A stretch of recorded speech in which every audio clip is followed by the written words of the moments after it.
So we're back again, trying to connect with Kennis. Thank you very much for waiting.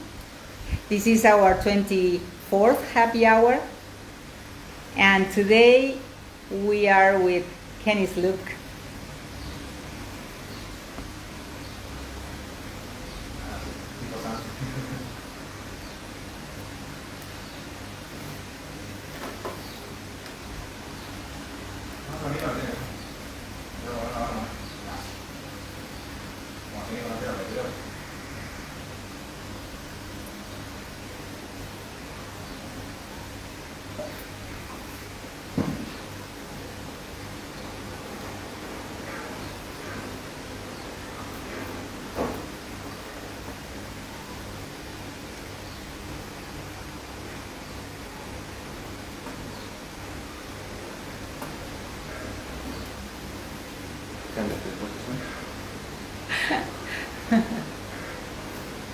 Hi Susan, hi Kennis. So we're still trying to figure out why is it that Kennis cannot join me today. We have already talked over the phone and he says he cannot find any option in his Instagram account that is not allowing him to join me. So I do, as I always do, I go and invite or go to the section where it says go live with, but then where I have to click on Kenny's name, oh, there it is. Maybe it was your connection, Kennis. Did you see it? Yay, it's working. Woo! Great. So now we are in our 24th happy hour.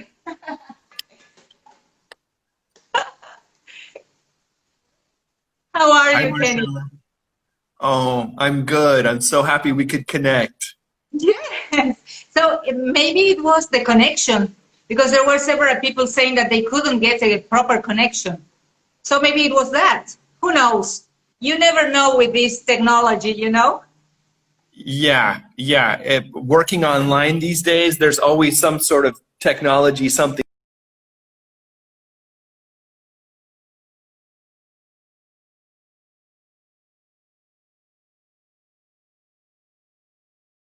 It's been trying to rain the whole day. Now it seems it will start raining. So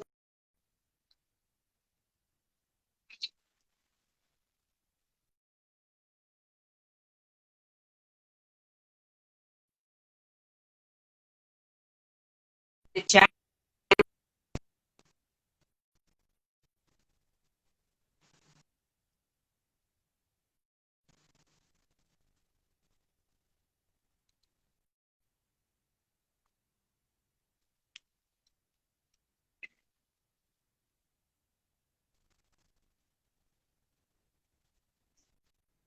Can you hear me?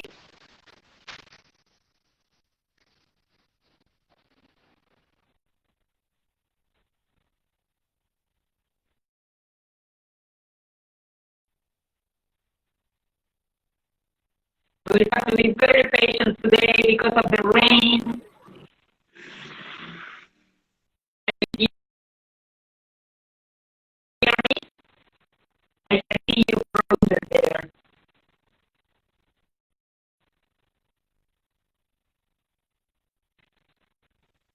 So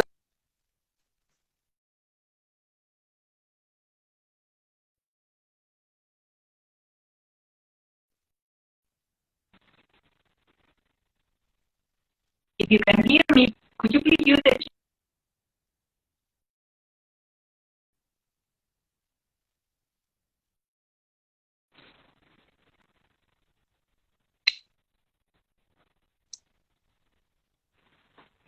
Marcela, can you hear me? Your screen is freezing and I can't hear you. it's freezing and pixeled and cutting in and out.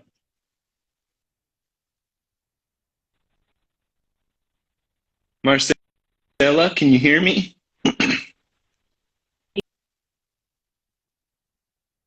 It's raining here. There is a storm here, so probably that's the reason we don't have the connection today.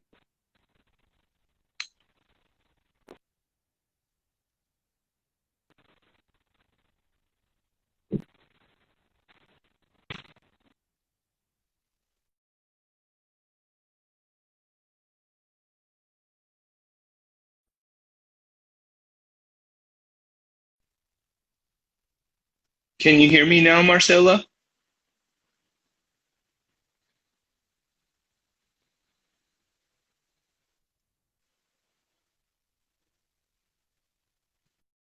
No.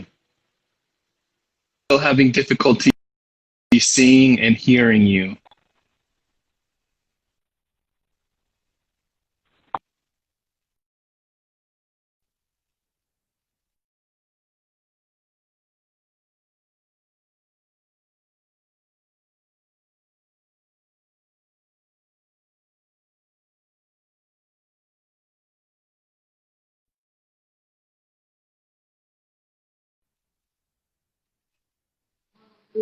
Marcela, how about now? Can you hear me now? Yes, I can hear you finally. Woo, there we go. Well, I was telling, I don't know if you could hear me, but it's still raining here. It's raining very heavily, and that's the reason that we have a very poor connection. So anyway, I was telling people that we are going to start talking very fast to take advantage of the time now. So Kennis, when I saw your post, you had just arrived in Buenos Aires, wasn't it? Yes. Yes. So that was like 2 weeks ago? When I arrived, I had to do 2 weeks of quarantine, and I've been out of quarantine for about a week and a half. So I haven't been here too long. I've been a free man for almost 2 weeks now. So Kennis, for those who don't know you, because there are many of the friends that joined us today, have already listened to you in your presentations in the different conferences, you know, in FAPI, in Americana, Aricana. So you were always present in different events all around Argentina. But for those who don't know you, especially my students here in San Pedro, can you tell us where you were born and where did you study before coming and before starting your traveling? Yes, of course. So I am a Kansas native. A lot of people ask if I'm from Kansas City, but nope, I am a country boy from kind of rural, middle of nowhere Kansas. And I studied at Kansas State University. I emphasized in English and creative writing. And from there, did my master's at School for International Training, SIT, at Brattleboro, Vermont. And so that's where I specialized in teaching English to speakers of additional languages. And so I've been around. I'm a long way from home, from Kansas, and I love travel and exploration. So that's kind of what led me here to Argentina. When was that? How long ago? 6 years. I met you 6 years ago, Marcela. Can you believe that? Wow. Yeah, but I mean, you finished school in the States and started traveling immediately, right away? Or did you do many things in the States before coming here? Exactly. I always dreamt of traveling, but I kind of wanted to feel more confident in my teaching practice before I went out into the world and added cultural learning and immersion to the experience of life and work as an educator. So I taught in public schools in Arizona and North Carolina before I took the leap to Argentina. So Arizona, is it similar to Jujuy in landscapes and the weather too, kind of? Sort of dry, mountainous, arid, a lot of desert. The north is a bit cooler, and then the south is very hot. So it's similar. It's similar, I think, to the north of Argentina. I remember a Fulbrighter that came here and said, "Oh, this looks so similar. We have the cacti like you do." Yeah. Well, not in San Pedro, but in the Quebrada and Purmamarca, you know, those places in the north of our province. So, Kenny, what motivated you to apply for the scholarships?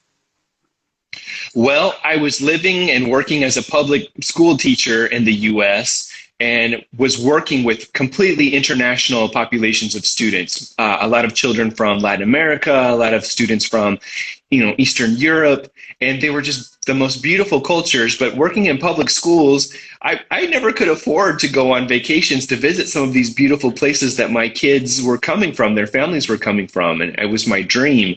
And so I started doing some research about how I could live and work in a place and discover new places that way. And that's when I discovered the English Language Fellows Program, which was really incredible. And I had the opportunity to come and do 2 fellowships, one which was based in Mendoza and a second that was based in Cordoba. So I worked very closely with the team at Amicana in Mendoza and Icana in Cordoba.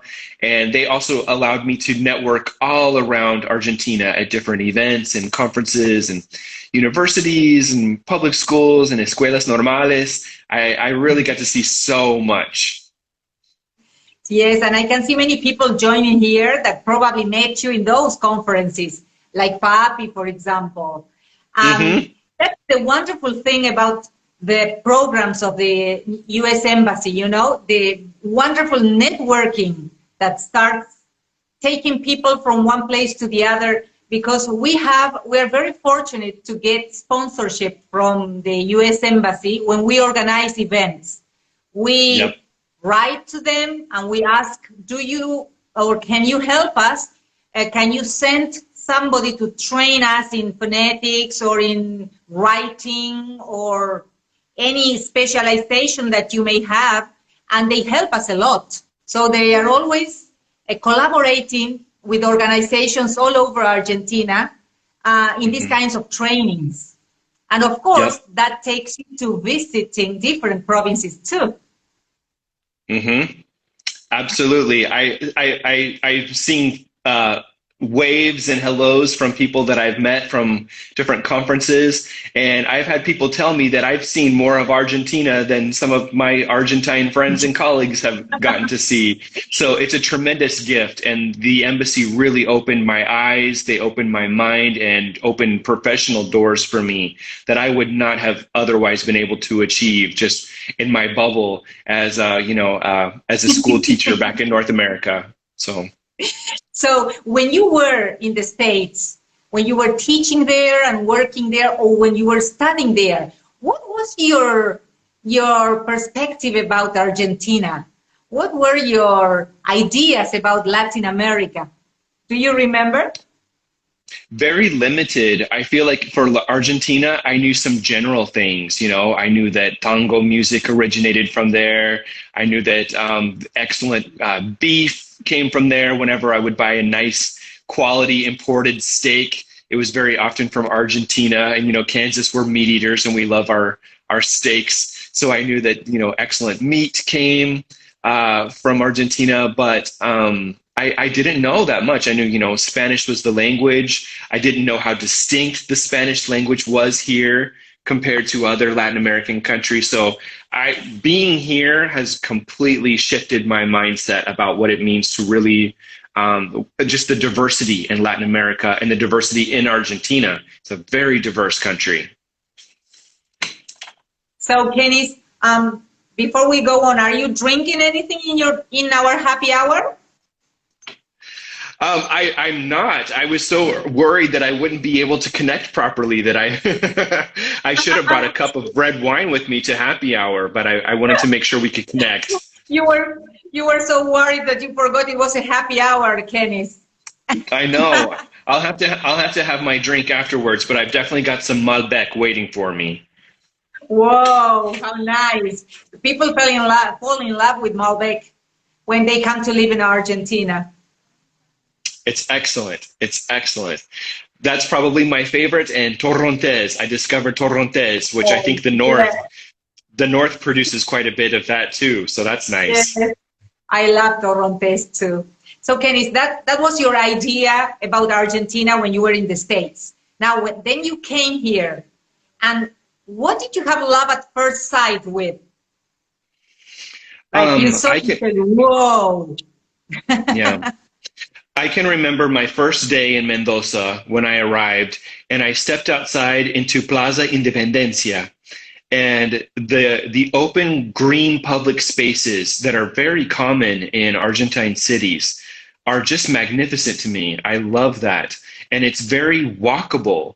Like anytime you go and visit an Argentine city, I feel like it's very easy to go find sort of a central plaza and then start taking a walk around the city center and see, you know, beautiful shops and restaurants and cathedrals and churches. And it's very walkable. And where I'm from in the States, I don't know if you've ever been to like small town Kansas. It seems like because it's such a small place, it would be very easy to walk places, but without a car, it's very difficult to get around. And even here in Buenos Aires, it's very easy to walk places here in Buenos Aires where I'm at. So I love that. Yes, here it's all the opposite. It's so hard to find a place to park that you'd rather walk. But yes, you're right. The views, the different views that you get when you walk around places in Argentina is wonderful. I love going to big cities like Buenos Aires, for example, too. It's like you can just spend your time walking around. Oh yeah, it's beautiful to see the green spaces, to see the river. So many houses and buildings are like works of art. The architecture, it's all so unique and different for me. So I love walking in Argentina anywhere I go. So that was let's say the scenery that you loved when you came. What about the language? You had no idea about Spanish before coming, or did you study it at university? I mean, I'll tell you, Marcela, I studied in middle school and high school and also in college, but they were sort of basics and languages for communication. And I never really had an opportunity to authentically use the basics that I learned to build and use it. And so it was not until I moved to Mendoza that my teacher who worked at Americana, her name is Paula Carrizo, and she was the most incredible private teacher for me that helped me learn very fast how to start communicating and also learn the distinctions of Argentine Spanish from the Spanish that I had learned from high school and university, which probably was based out of, you know, Mexico or Spain. So I got to learn all about, you know, voz and the differences in pronunciation and so on. So it was really cool. Great. And what was your favorite word in Spanish when you first came? That word that you learned and you kept on repeating because you liked it so much. I probably overuse it. I use dale constantly, but I'm sure I'm misusing it. If I misunderstand something, I'm probably agreeing to something that I shouldn't be. But dale is just, it's like magic, you know, it just flows. I like it. So dale is your favorite word. What about, so we've talked about the views of the places. We've talked about the language. Tell me about the food. Oh my gosh. Well, Kansas, you know, it's a very agricultural place. And so we produce a lot of beef for the nation and for the world. And so I love barbecue. I love, you know, a good hamburger. I love a good steak. And so when I got to discover Argentine asado, that was really special, especially when I got to discover sort of the ritual about it, that it's not a sort of like you light the grill and then the food is ready like that and then you eat and it's over. Like it literally takes hours to sort of like get the fire going, but have a nice cup of wine while you're standing around waiting for the coals. And then once the food is cooking, it's very social. Like I just love that time that it takes to get it ready. And then once it is ready, like the dinner itself also just goes on, you know, for so much time. And I feel like in my culture, we're fast eaters. Maybe it was me growing up with brothers that I learned to eat fast or I wouldn't get to eat. But Argentines can really take a dinner and make it last and last with rich conversation, keeping the good wine flowing. I love that. It is so nice to hear you saying that, you know, because I think that those are the things that we miss when we travel and live in another place, is the different timing that we have for certain rituals. Yep, absolutely. But the cuisine here is absolutely exquisite. The pasta, I will also say, has become my weakness. As soon as I arrived here in my neighborhood in Buenos Aires, I had to find the Fábrica de Pastas so I could find who's making the fresh, raviolis and sorrentinos. It's another really exquisite touch that I think a lot of North Americans don't realize is like a lot of the Italian influence. The European influence that you find in Argentina. So that's another thing that's keeping me very well fed. What about the sweet things? I definitely love facturas with is it crema pastelera? Is that how you would call it? Kind of like the custard. Those and sometimes they have dulce de leche. I love facturas. The ice cream and gelatos, of course, are also exquisite, and it feels like you can find an ice cream shop on almost every other block. If you're hungry for ice cream, I can just go take a walk and boom, there's an awesome ice cream shop. That's right. That's right. What about the sweet things that are typical from different provinces? Have you tried them? Like, for example, empanadillas or pasta frola or something that is typical from Mendoza only? I'm trying to think. I feel like everywhere I went, everybody wanted me to make sure I tried dulce de leche, and that is not that's not exclusive to provinces. That seems just universally Argentine. So everywhere I went, everybody was like, "You need dulce de leche. You need dulce de leche." I'm like, "Yes, give me more, please." I know that I tried some regional desserts as well. I can remember when I was in Santiago del Estero, they offered me, it was sort of a fruit. It was a fruit, and I can't even remember the name of it. And it was in a sort of juice sauce with maybe a little bit of pastry with it too. So I tried some different things, but I can't recall all the names of it. Like everybody was so eager to just show me different things, But the biggest takeaway, of course, was without a doubt dulce de leche. Everybody was like, "You gotta try it," and I was like, "Oh, that's like caramel, right?" And they're like, "No, that's not. It's not the same. Like, don't even compare the two."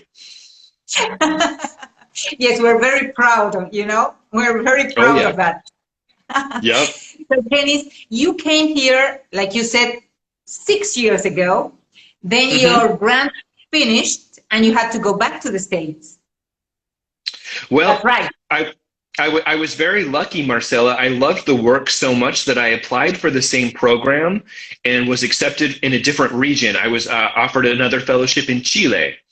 And so I was able to do one more fellowship for 1 more year. I was based in Temuco and did similar work around the Araucanía region and sort of like the northern south of Chile, which was very beautiful.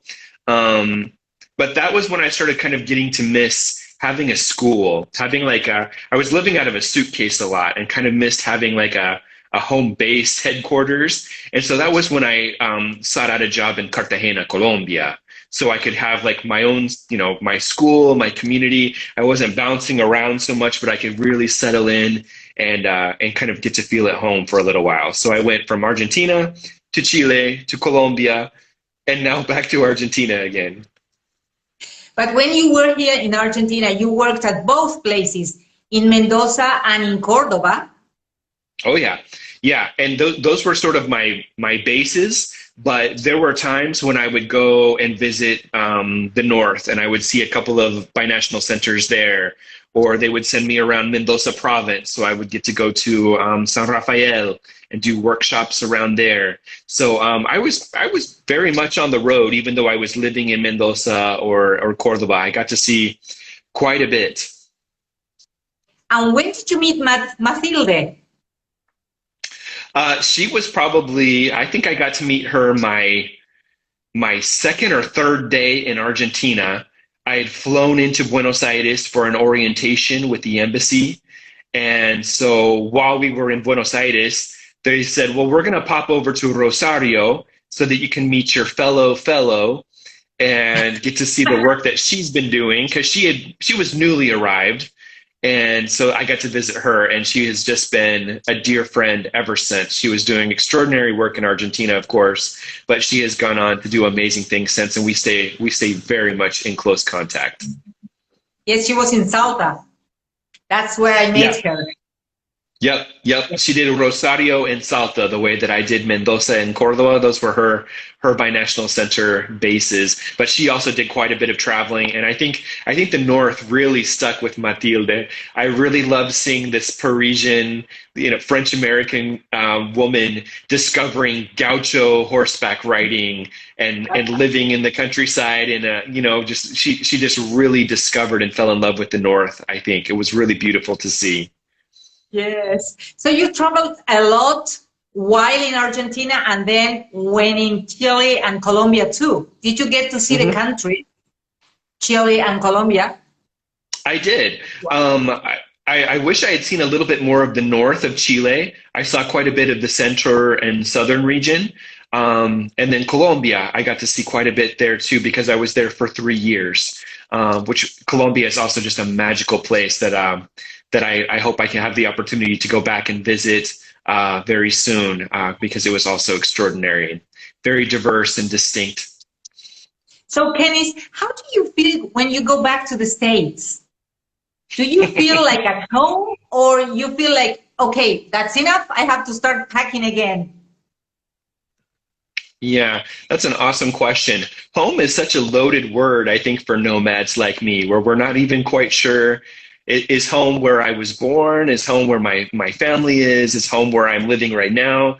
I guess right now home is Buenos Aires, but I definitely, when I'm back in the States, I miss a lot of things about Latin America, and I experience reverse culture shock for sure when I go back. I feel like things like meal times go at warp speed, where I'm used to like things taking time, where everyone's sitting and talking more and sharing wine or sharing mate. Dinners last maybe a couple hours at least. And in the States, I might sit and have a meal with my family in 30 minutes. And it's like, whoa, like that was, it just goes by so fast. I totally agree with you. I totally agree with you. I remember when I was in my program, my exchange program, and I don't know if it happened to you, but in staff rooms, in the different institutions, I remember lunchtime in the staff room was like that, very fast. People eating, but very fast without looking at each other. They did not look at each other. They just ate and ran to their next class. And I was always trying to chat with them. I was always telling anecdotes and stories, and they were surprised to see me so relaxed at lunchtime. But it was not just lunchtime. It was the opportunity to meet people that we cherish. We're always talking and trying to know about you and what did you do during the weekend. If you are a guest here, check if you are okay. They were very nice colleagues, but they couldn't understand that part of my culture. Yeah, you definitely noticed, you observed some similar things that I'm now very conscious of when I go back, that just meal culture just feels a lot more rushed, and it's much more tranquilo here when you get to have a share a meal with friends and colleagues. It's just so much more relaxed, and you take your time, and it's nice to sit and wait for food, and I really cherish that. But there are other things that, I haven't driven because I don't have a car here. And so when I get back on the road, when I go back home, because you have to have a car in Kansas or you can't get anywhere. There's no taxis. There's not really public transportation options that are very affordable. So I feel a little out of practice with driving when I get back home. So just a lot of funny observations of like, oh, it's just, I'm so used to Latin America. I have to get back into the North American mindset. Well, now I'm sure they are all getting ready for Christmas already. And it is just the 14th of November, but I can imagine that everything is looking Christmassy. Yep, they're definitely getting ready for Christmas. I feel very lucky, Marcela, that I think I've spent the last maybe 3, 4, 5 Christmases here in Argentina. I usually go back to visit my friends in Mendoza, and their family just like invite me for meals, and we enjoy the fireworks. And so it's kind of become a tradition that I spend Christmas in Argentina. And is there anything you miss from Christmas in the US? Well, I'll tell you, the white Christmas is very lovely. It's very magical. It looks like a postcard or a storybook. What's tricky is traveling to get to that white Christmas. I do not love driving in the snow. I don't like the airport delays when there are, snowstorms or ice storms. So I don't love traveling in the snow, but if you can just wake up on Christmas morning and see the snow, that's very beautiful and very special, of course. So as I was recapping, we were talking about food and drinks and also the scenery and the views. We didn't talk about music. Mm-hmm. Music in Argentina. Mm-hmm. Did you get I really. Mm-hmm. Yes. Sorry. No, I've definitely got some Argentine music in my iTunes playlists. Gustavo Cerati and Soda Stereo. That's probably one of my favorite Argentine artists and bands. So I really love I love listening to that. When I was in Mendoza, the students there taught me how to dance folklore dance for, I think it was for Dia de la Independencia, but it was called Gato. They taught me how to dance gato, which was really cool. My friends also took me out to dance cumbia at just like a boliche that had cumbia music. So that was pretty cool. And then I'm trying to think what else I discovered. Oh, in Cordoba, they listen to, quarteta or quarteto? Which is it? Quarteto. Yeah. So I discovered that. I did not love the quarteto music as much, though. It was, everybody there loves like La Mona Jimenez, and it's the energy and liveliness at a party. But I don't think I would just like listen to it around my house just for fun. It's definitely like for celebration and gatherings, I think. Yes, I guess you are always surrounded by very young people. I guess they all invited you out. Was it hard for you to stay up late? Oh, yeah. I'll tell you, Marcelo, if I'm going to go out on a weekend with Argentine friends, I have to take a nap. I have to get up and have at least one cup of coffee. Like, it takes a whole ritual of preparation for me to be able to hang with you guys because you really, really cherish that nightlife. You have a lot of stamina for having dinner, later and staying up late and dancing till breakfast time. And it's a lot of fun. But it's work for me. It's intense. Yes, it is. For anybody that is not Latin, it's very hard to keep up with our pace. Yeah. But I'll tell you, I've noticed since the pandemic started and things are beginning to open up here in Buenos Aires, things are opening much earlier. And I'm seeing Argentines out having dinners earlier, meeting for drinks a bit earlier, just because the hours are very limited. And even though I want things to kind of return back to normal and back to the Argentina that I remember and that I love, I'll admit that is awfully convenient for we Yankees who are accustomed to those earlier hours. So a silver lining. That's right. So, Kennis, let's talk a little bit about your work as a teacher here. Could you do everything that you had in mind before coming here, or there was something that, because I saw you taking part in many projects, like you had something on the terrace, those conversation clubs on the terrace. So I guess those ideas you brought from the States, like, I would like to do this when I get to Argentina. Could you do everything you planned? Oh, yeah. I feel like the embassy and the binational centers gave me a lot of freedom to just think about my own interests, my own hobbies, things about my life and my culture that I would like to share, and just look for opportunities to share that with students, with Argentines who are interested in the language and the culture. And so, so we did rooftop conversation clubs where we just hung out and shared mates and pastries and just talked about, our lives and our hobbies and our interests and cultures, which was really neat. We had an opportunity to do a project with Access students where they built, it was sort of like a patio game that we play in a lot of backyards or at outdoor bars and breweries. And we just built that together and designed it together. And the students still have that game, and they play it on the patio at Americana. It's painted just the way the students, you know, thought it up, and it's representative of both of our cultures, the way they decorated it. So the projects we did were very special to me, and I had a lot of freedom to just share what I wanted to, what I felt good about. How nice to hear that. Yes, I think that the opportunity the students get to talk to a person about their interests, their real interests, is amazing. It's amazing because it's like real communication.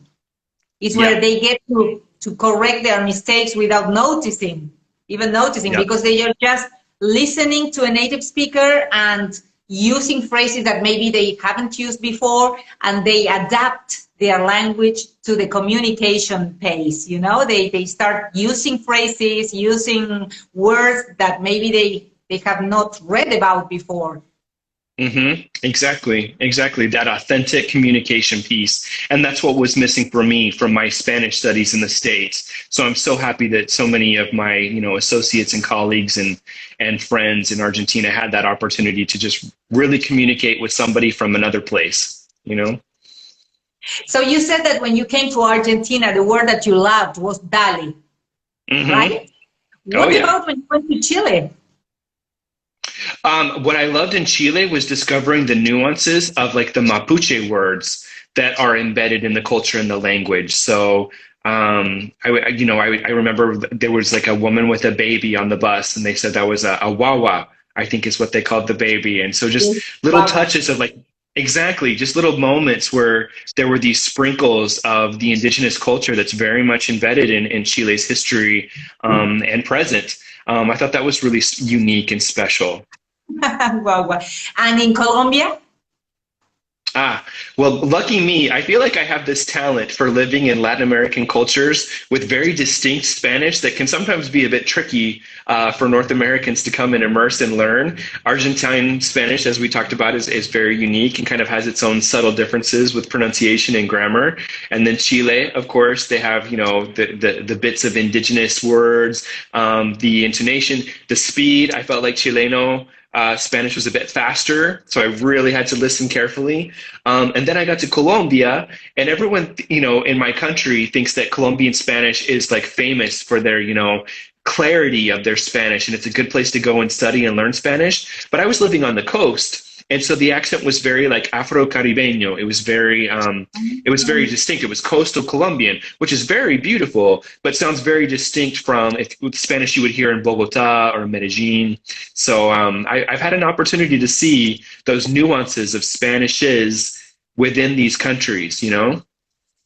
And was there any word that you liked in Colombia? I love the word rumba. When they're looking for a party, the word is rumba. And you can pronounce the R very well because you were there 3 years. That's why. You know, the volume of the R is very difficult. Yeah, that takes some practice when you're new to Spanish, but I feel like I'm getting it. Even my Jujeña R is different from the one in Buenos Aires. Absolutely. So Kennis, you were lucky, as you said, that you could do everything you wanted.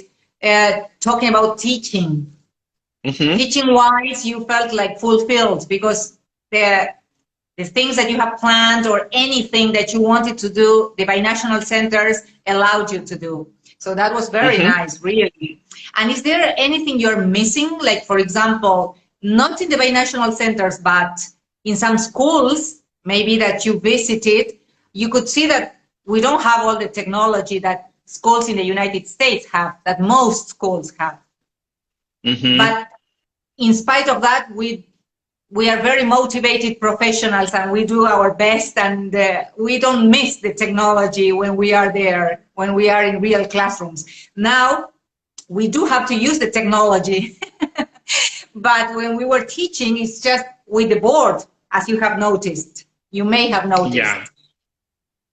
Argentine teachers, I have to say, really, really impressed me with their innovation beyond technology, beyond, you know, the tools and bells and whistles that now we're kind of forced to use because it's all we have. We don't have a classroom. But I saw Argentine teachers who would call themselves taxi teachers because they would work at a number of different schools. And so they knew, they knew their students very well. And it wasn't just a class of students. It was like a class of students or classes of students in multiple schools. Like they were just deeply committed to all these kids. And they worked very, very hard. They worked very long hours. They were so driven and committed to these, to making sure that these kids got a good, solid base of the English language in their education. I saw teachers working with class sizes that in some cases were quite large, maybe teachers that had maybe around like 40 kids in a class sometimes. And that's a lot. That's a lot for any teacher to manage, whether they're younger students or older students. Argentine teachers are just so impressive. And even when things get challenging, they have such an attitude of resilience and just joy and passion for what they do. So that's something that just really made it such a pleasure to network with all these teachers from around Argentina. And one thing that I do feel like I would love to see and experience is schools and cultures in the South. I spent so much time in the central part of the country or around the capital or the north. I never really saw much of the South. And so I would love to visit a school and see what things look like in Patagonian Argentina for schools. Because I saw that in Chile. I saw schools that had, wooden stoves burning logs for heat and students coming to school in their coats keeping warm and things like that. And I'd love to see what Argentine schools in the South are like. So someday, right? Yes, I was about to ask you, what is it that you want to do now in this, your second visit to Argentina? So I would love to get to the South since I haven't seen very much of that. Everyone raves about, the beautiful forests and mountains and lakes and glaciers, the animals. So I would love to see that, of course. But I'm also just dying to revisit those favorite places of mine. I can't wait to get back to Mendoza and Cordoba and see my friends. I can't wait to go back to the north and visit all those beautiful, mountainous, deserts and wineries. I'd love to get back to Iguazu. I loved going to those beautiful waterfalls on the Argentine and Brazilian side both. There are just so many cherished places that I'm just eager to revisit as well. So I have a long list of to-dos while I'm here. And how long are you going to stay this time? Well, I'm working with an international school here, and my initial contract is for 2 years. So I'm going to start with that and see how things go. And, with a little luck, maybe they'll like me and I'll continue to love them and I can stay a little longer because it's definitely awesome.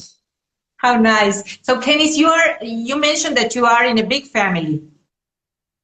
Right? I have 2 brothers. So 2 brothers and then my mom and dad. Yeah. And Kennis, were you the only one with a travel bug? No, I'm not the only one. My youngest brother, he studied very intensively at the university to learn Spanish, and his Spanish, even while he was still in the United States, was pretty good. And then from there, he went on to study an immersion program in Ecuador, which he fell in love with Ecuador. And then when I was living and working in Colombia, he and my mom came and visited me for the first time. It was the first time I'd ever had a family visit. Wow. And Corey, it was beautiful, Marcela. I loved it. And Corey was very, very happy to help my mom get around, the culture and the language. He was just very comfortable and loving it. So he's coming to Argentina just as soon as he can. Oh, how nice. But that was his first time. So he studied Spanish, but he had never traveled before going to Colombia with you. Is that right? He did immersion in Ecuador. He did a summer immersion program. And then he also did a year of working as a teacher assistant at a university in Toledo, in Spain. Toledo is so nice. Have you been there?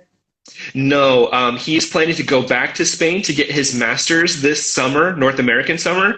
And so when he goes, I would love to go visit him on my break in June or July. If the world allows, we'll see what it looks like then. That's right. We'll see. So, Kennis, what does your family tell you when you talk about your travelings and your experience, and when they see you? do they say you're crazy, come back to the States and stay here? Or do they encourage you to go on and say, wow, such a wonderful life you're living? Yeah, I think it's a mix of both. I think that every parent wants to feel their child close by so that they know that they're okay, and to be able to share, those special times and holidays and day-to-day moments together. But they're quite proud that they've raised a son that is unafraid to go out and be part of the world and discover the world and himself in it. And so I think that they're quite proud of that. And even though that's not their way, they recognize that it's my way and that it's not going to change. And so they love it, for better or worse. How nice. What would you recommend these young people that are going to see this video or are now taking part of the live session? What would you recommend to them? Because some of them are eager to go out, but they have these family issues that people will not allow them or will not encourage them. And on the other hand, you have some people that are scared of traveling. They may have all the options to do that, the economic options, or maybe the possibility of a scholarship, but they are afraid, they are scared of going to the unknown. Yeah, I completely empathize. It's a risk. It's always a risk to step outside the known. Outside your comfort zone and jump out into the world. But I really believe that if you have faith in yourself and you want it badly enough, the things that you will learn and grow from it are so worth it. And everywhere I've gone, every new place, I've just been so fortunate that there have been people there that I've connected with immediately who were happy to receive me and to support me and to help me to learn and discover and share in their way of life and their culture. And I believe that that's there for anybody who really wants to go and live it and love it. So if your mind and heart are open enough, you'll make it happen. You just have to swallow that fear and take the jump, That's right. And especially, don't wait for things to come to you. Go and look for them, because you have so many opportunities, in the embassy website, Fulbright, and also not only the United States, but also Canada and the United Kingdom. There are possibilities for short programs and long-term programs too. Absolutely, Marcela. I know that the embassy sent, a lot of adolescents with the Youth Ambassador program, and I've got to meet a lot of those kids whose mind, their level of English just soared. They just flew and flourished when they got to go to corners of the United States that they might not have ever gone as a tourist. People that went to my region, to the heartland. Not a lot of tourists go to Kansas where there are no beaches, where there are no mountains, but they went and stayed with families and got to see, the nuances of the culture and the language in these just very unique and distinct places. And they came back with eyes just wide open and just eager to go and see more places in the United States and the world. So once you start, it's a slippery slope, because then you don't want to stop. You want to keep learning. That's right. Well, in your case, you are luckier than we are, because in the States, you can apply again for programs. Not in Argentina. Once you got the scholarship, you have to, leave space for others to come. So we cannot apply again, unfortunately. But it's like you said, you want more and more when you started. Absolutely. And I'll tell you something else, Marcela, is I knew a number of teachers in my school districts when I was working in the United States who were there teaching Spanish. And there are a lot of programs, not necessarily embassy-related programs, but programs that are looking for committed speakers and teachers of Spanish who will come and support the United States in its mission to grow our students' love of language and become bilingual as well. Argentina has a very strong commitment, I feel, as a nation to providing students with a base, with a core of a foreign language. And so kids are learning English, they're learning French, they're learning Italian or Portuguese. And I feel like the U.S. is getting there. I'm really excited to see that. And so when I see teachers from Argentina and Colombia and Chile going to North Carolina and Arizona, into these random communities where they might not otherwise have gone as a traveler, but to go and live and work there, there are opportunities, and people want those native speakers of Spanish to teach the language if they have the commitment to go and do it. So if you want it bad enough, you can find a way. That's right. So Kennis, thank you very much for joining us today. I don't want the live to end without thanking you. And thank you for your patience with the technology. And I really, really wish you a lovely stay in Argentina. And of course, you are invited to our place when you come to Jujuy, when airports open and you are able to travel. Absolutely. It was lovely to reconnect with you, Marcela, and I hope that Argentina continues to reopen so that I can get up and see you soon. Thank you, Kennis. There are lots of people saying hello there, probably your former students. They are saying hello in the chat. Thank you. Oh, that's lovely. And I wish you a lovely stay in Argentina. Muchísimas gracias. Te mando un beso. A ti. Gracias, Kennis. Bye. A vos. Chao, chao. Chao.